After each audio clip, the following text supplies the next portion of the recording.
Bienvenue dans C'est le Sud, je suis ravie de vous retrouver pour une nouvelle émission et puis nous continuons évidemment notre balade sur Carry-le-Rouet et puis nous allons avoir une émission où nous allons parler d'anecdotes, vous savez, des gens connus qui habitent ou qui habitaient à Carry-le-Rouet.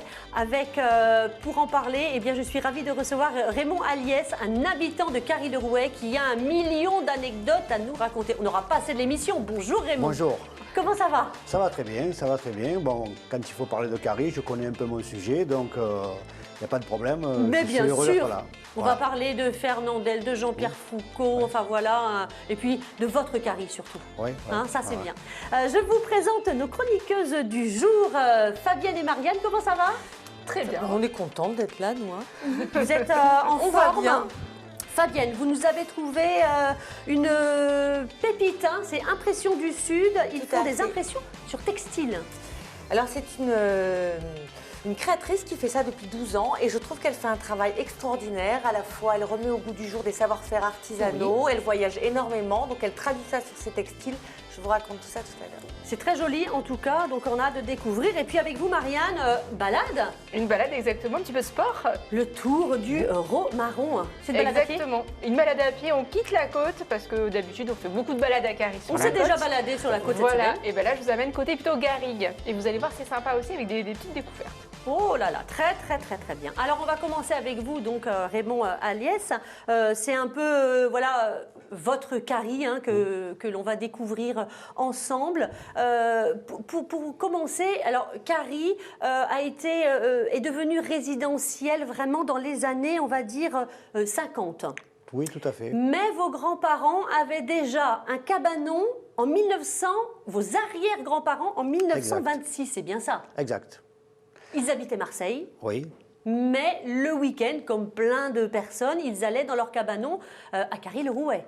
Oui, c'est exact. Alors, ce qui s'est passé, c'est que donc ils venaient tous les week-ends, comme vous avez si bien dit. Et après, dans les années 50, 54 pour être plus précis, Oui. ma grand-mère étant veuve, mes parents ont trouvé une maison juste à côté. Et donc, ils ont cohabité. Et ça fait qu'on a eu une maison plus grande.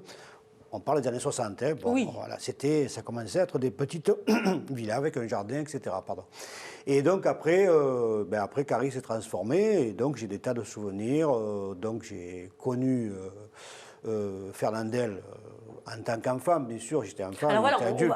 On l'a dit effectivement au début de l'émission, Voilà. mais effectivement, plusieurs célébrités où ont vécu, où habitent encore Carry-le-Rouet, parce que c'est une jolie ville, on est au bord de la mer, c'est paisible. Et donc, effectivement, Fernandel a possédé une villa. Oui, donc il avait déjà loué une villa qui se trouvait dans le centre du village pendant quelques années. Oui. Et après, il a fait construire une villa et après, il a fait surélever sa villa pour qu'elle soit encore plus grande avec un accès à la mer où il pouvait prendre son bateau, etc.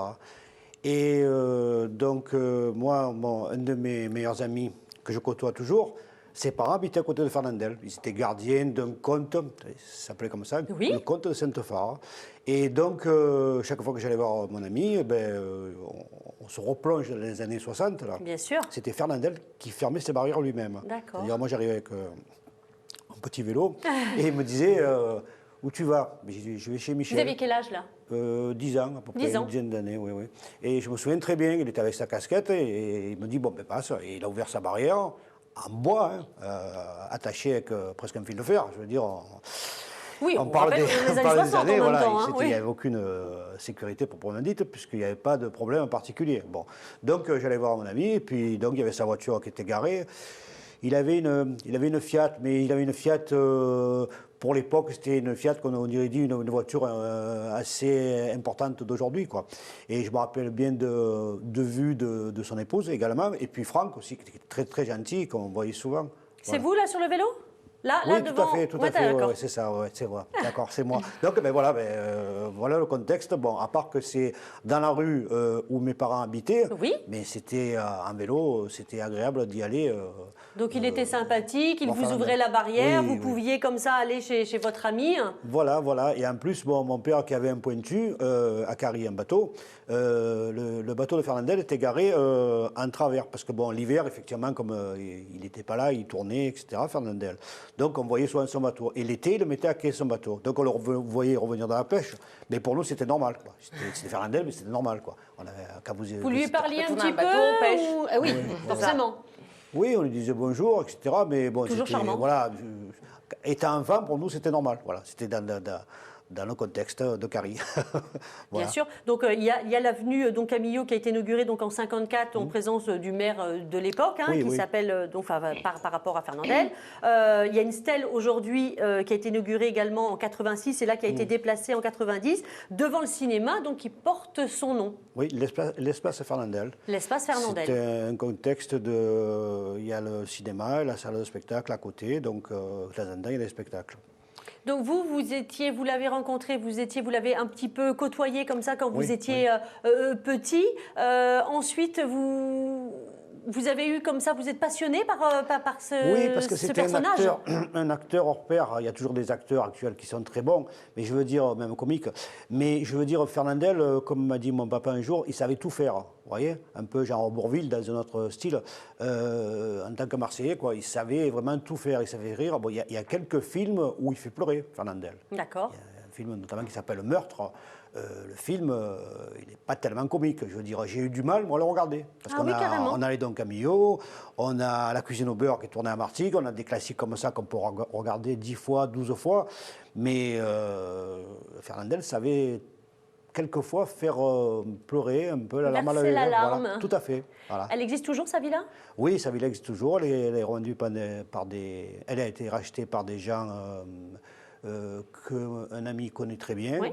Et il est allé dernièrement, d'ailleurs, des gens charmants, qu'on garde l'âme de la maison, comme je dis souvent. Bon, parfois, les personnes qui ont une maison ont tendance à la raser pour faire Bien sûr, autre les chose, tendances, etc. Non, non, là, ils ont gardé l'âme de la maison. Elle est très, très moderne. Elle a toujours la vue sur la mer.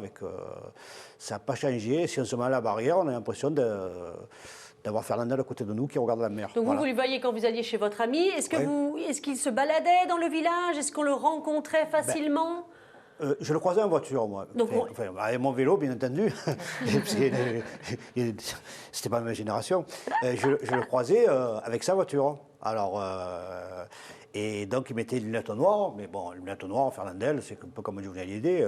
Quand vous mettez des lunettes noires, on sait très bien que c'était Fernandel. Voilà. Tiens, Fernandel qui passe. Et puis voilà, donc... c'était dans le paysage de Carry-le-Rouet.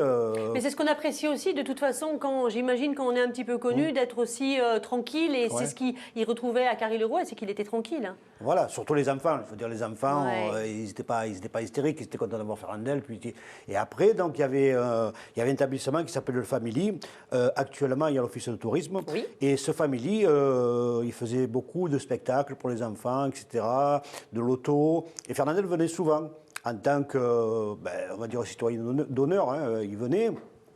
Et j'ai une photo quand j'ai 2 ans, où je suis, on va dire, dans ses bras, puisque j'étais petit. Là, hein. Raymond, dans les bras de donc, Fernandel. il Beau était, souvenir. voilà, surtout pour ma maman. hein. Ah oui, j'imagine. Elle était assez fière de ça.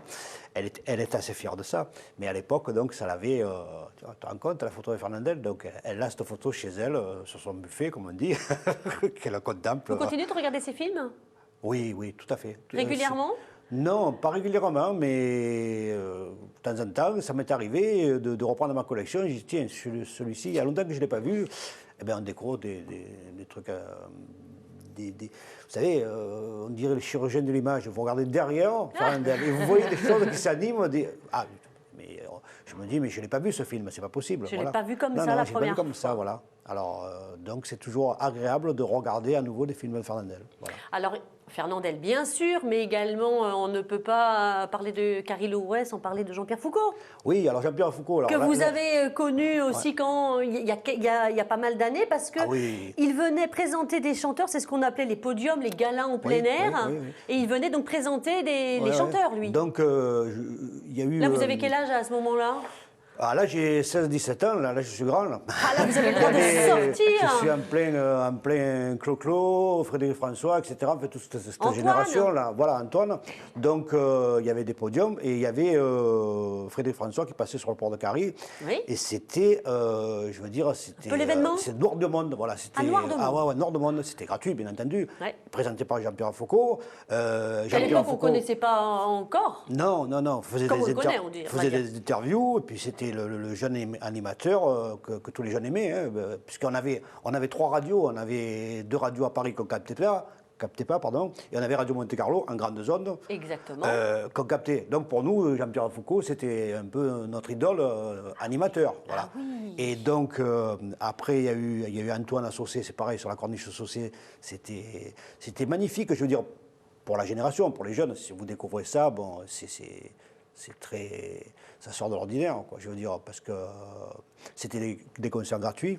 Oui. Et en direct, avec des musiciens en plus, vous voyez. Oui, et ça, effectivement, on aime bien ça. Voilà. Pareil, on peut le croiser dans les rues, Jean-Pierre? Oui, il est très gentil. Oui, d'ailleurs, comme il a dit l'autre jour, il nous a dit, on a fait une émission de radio à Saint-Martin-de-Croix, il a dit, bon, maintenant, ça fait 30 ans que je suis là, donc les Carriens, ils l'ont adopté, on va dire, il n'y a pas de souci. Non, mais moi, si vous voulez, par rapport aux anecdotes de Radio Monte-Carlo, je l'ai souvent, on va dire, interpellé, gentiment, et puis je lui ai raconté une anecdote. Et chaque fois, bon, mais il s'est rappelé parce que c'était des trucs très précis, je veux dire. Très précis qu'il avait vécu. Et puis il y avait des tas de trucs qu'il faisait. Par exemple, un truc qui ne se fait plus, les animateurs faisaient la publicité eux-mêmes. D'accord. C'était des animateurs, c'était Jean-Pierre Foucault qui faisait la publicité. Alors ça peut être la publicité même d'un médicament ou d'une écharpe. Vous voyez ce que je veux dire? C'était tout mélangé, quoi.